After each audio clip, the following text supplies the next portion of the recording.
Hello there! Today we are rebuilding the Memphis Grizzlies. As we all know, the Memphis Grizzlies have been in the news recently, and it's not just because they're really good at basketball, it's because their star player Ja Morant has had some questionable activities surrounding him. So what would the Grizzlies look like if they had to move on from Ja Morant? Ja Morant, you are an Indiana Pacer. In return for Ja Morant, the Grizzlies get Tyrese Haliburton and Benedict Mathurin, two really good young players. One's an all-star, one most likely is going to be right on that fringe of an all-star later in his career. So the new-look Grizzlies are Tyrese Haliburton, Desmond Bane, Dillon Brooks, Jaren Jackson Jr., Steven Adams as a starter, six-man Benedict Mathurin, Tyus Jones, Xavier Tillman, Santi Aldama, Brandon Clark. Also Luke Kennard off the bench for some shooting. Ja Morant is a great player, but he has had some questionable things going on. It's like 2 or 3 incidents have come up in the past couple weeks. I'm recording this March 6th. If anything happens behind that, I'm not liable for. But the news just came out of Steven Adams having a players-only meeting with the team addressing they should stay inside on the road, don't go out, don't try to get in anything. And from that meeting, Ja Morant went left, posted the Instagram story. It's not great when your star player is the one getting into trouble. When you think of the Grizzlies, you think of Ja Morant, and Ja Morant right now has some negative connotations to it, and you can't have that. But there also has been rumor that he brought a gun on the team plane, and that's going to be at least 50 games, which will lead into next year. In this universe,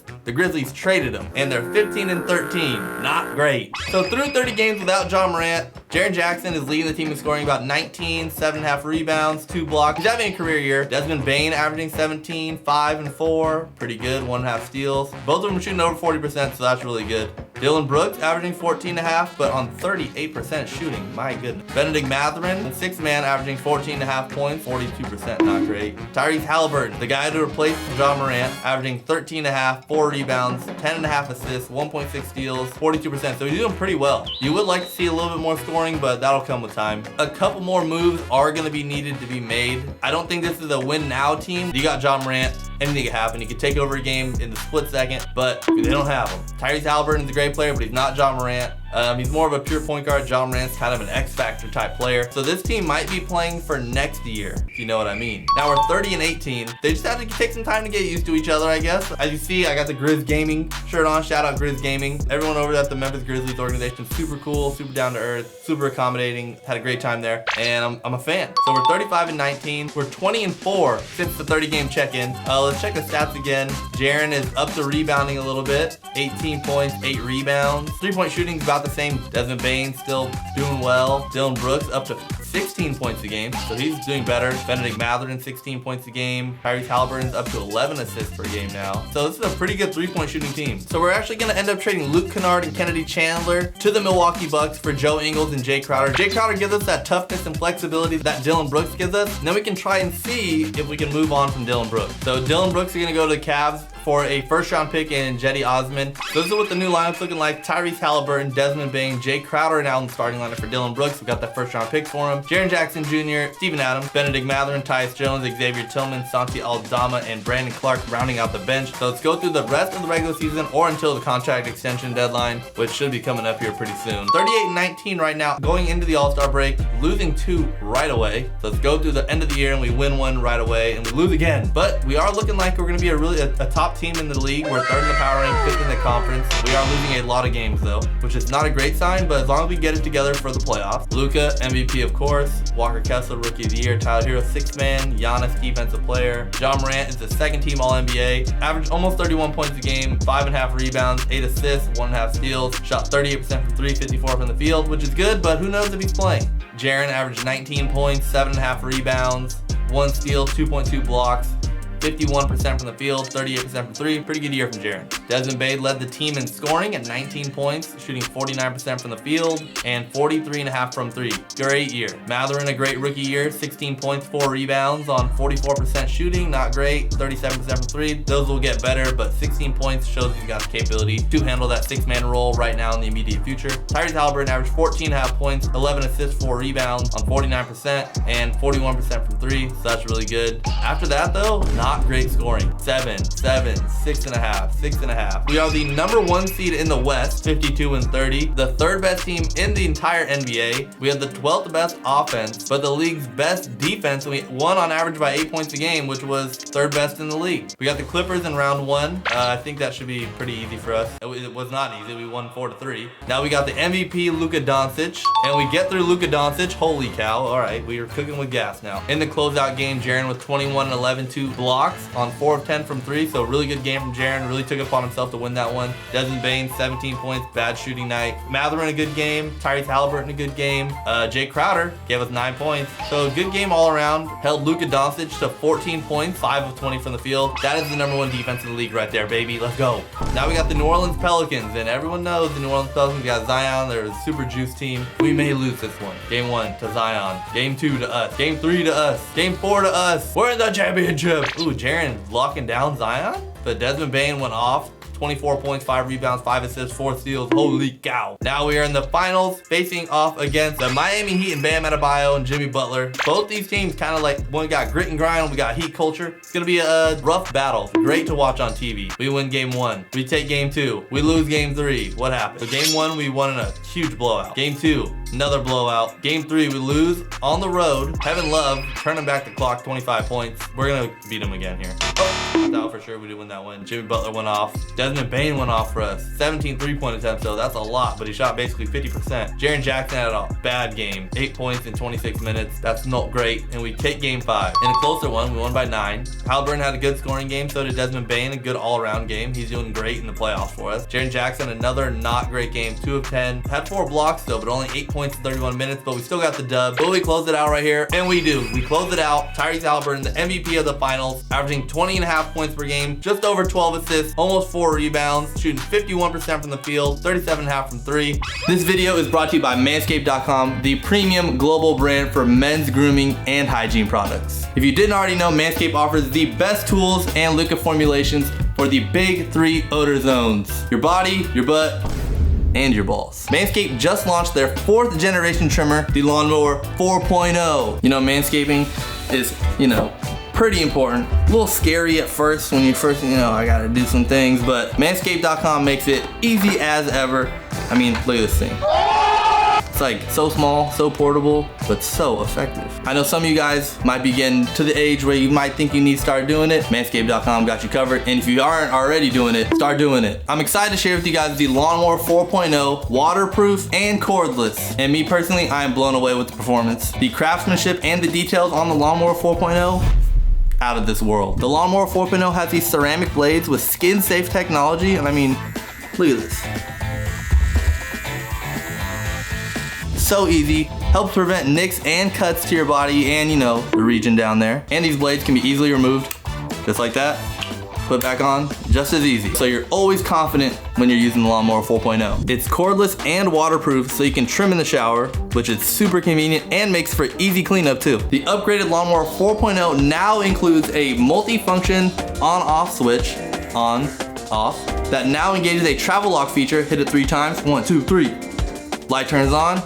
Press it once, can't use it. You know why? You never know where life takes you. Put it in your bag, put it in your suitcase. You don't gotta worry about the battery draining or that buzzing sound going on. You don't know where it's coming from. The Lawnmower 4.0 even allows you to customize your preferred hair length with 4 trimmer guard options, which are super easy to put on. Just slide it on, boom, right there, easy work, slide it off. Join over 8 million men worldwide who trust Manscaped when it comes to the grooming solutions for the modern man. With products like the Lawnmower 4.0, ball deodorant, ball toner, and ball wipes. Manscaped makes it easier than ever to take care of your pair. Some would say the right tools for your family jewels. Get 20% off plus free international shipping when you use code JMAC20, JMACK20 at Manscaped.com. And trust me, your balls will thank you. Get back to the video. Now, we did win the championship in year 1, but Ja Morant's suspension is looking like it's gonna be longer than this season. So let's see how we do going into next year. Victor does not go #1. The Rockets take Scoot Henderson to go along with all the other guards they have on their team. Wow. That means Victor's going to the Washington Wizards. We're going to do this trade. The 30th pick in the draft and Tyus Jones going over to the Pacers for Buddy Hield and TJ McConnell. Buddy Hield's going to slide into that starting small forward, and TJ McConnell will now be our backup point guard. Not a huge drop off from Tyus Jones and TJ McConnell. So we're bringing in Blake Griffin and Seth Curry. Blake Griffin, not going to be used a ton, but does provide something. Veteran presence and can stretch out the floor a little bit if he's in there and he's hitting. And Seth Curry, another great shooter.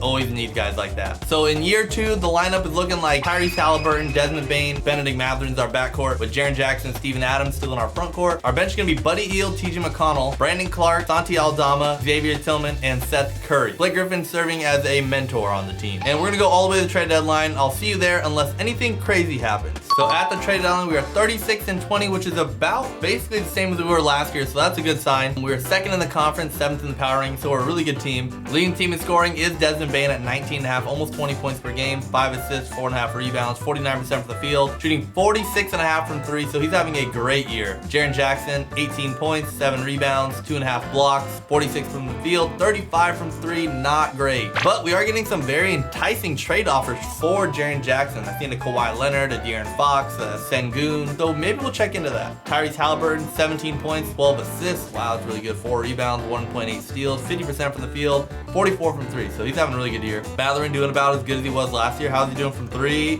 37%, so that's all right. Buddy Hield, 15 points per game, 43%. Santi Aldama shooting bad from 3. Seth Curry, in just 11 minutes per game, he's averaging 6.5 points on 42% from the field, so I will be giving him more minutes going forward. TJ McConnell doing pretty well in his minutes, also pretty effective. So we are at the trade deadline. Jaren Jackson has been getting some pretty crazy offers for him, so let's just take a look right off the bat. James Harden, I wouldn't do it. Jaren's better than James Harden at this point, but that is a big name. Kawhi Leonard is really good. He's a Hall of Famer. Jaren Jackson is 8 years younger. He's on a longer contract. He can block shots. Kawhi is Kawhi, you know. So I don't know. This is interesting. Sengun and Draymond Green. But Draymond's going to fall off a cliff and he's super expensive. But Sengun is really good and he's 21 years old. We'll stick with Jaren. All right, so no trades for Jaren. And we're going to trade TJ McConnell and a first-round pick in 2027 for Josh Hart and a second-round pick even later. So the new lineup is Tyrese Halliburton, Desmond Bane, Benedict Matherin, Jaren Jackson, and Steven Adams. On the bench, Buddy Hield, Seth Curry, Josh Hart, Brandon Clark, Xavier Tillman, and Blake Griffin now in the rotation. And I'll see you at the end of the season to see how this shakes loose. Jason Tatum has won the MVP from the Celtics, averaging 33,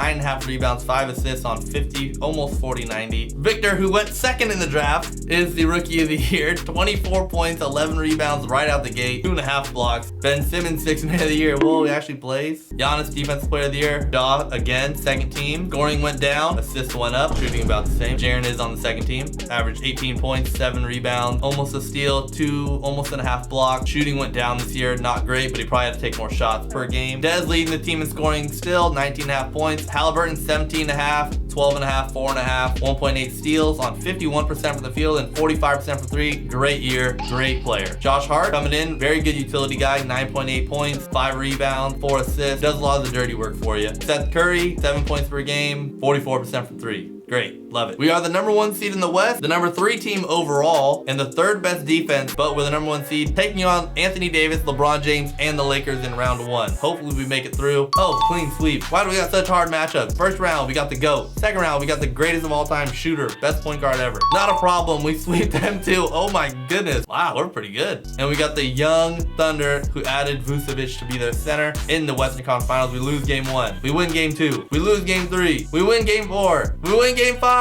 And we win game 6. Tyrese Halliburton was the Western Conference Finals MVP, averaging 16.5, 14.5, and 4.5 rebounds. And we got Trae Young and the Hawks in the finals. I think we pretty much handled this team. We lose game 1, lose game 2, win game 3. Oh, we lose game 4. Whoa, whoa, whoa. I thought we were going to handle this team. So game 1, we lose by 20. Game 2, we lose by 1. Game 3, we win by 16. Game 4, we lose by 1. Hopefully we don't lose here. Blowout win. Trae Young had 50 and we killed him. Not a great sign though. Let's go win this one. Woo, let's go. Huge games from our big 3. And Trae Young had another great game. Hit that subscribe button if you think we're going to go back to back in this Memphis Grizzlies rebuild without Ja Morant. No! We lose by 3. No, what happened? Jaren fouled out. No, we had Jaren, we would have won. But I appreciate you guys for sticking around for this rebuild without Ja Morant. Let me know in the comments what you think about the situation. If you want to see more videos like this, let me know. I'll see you in the next one. Peace.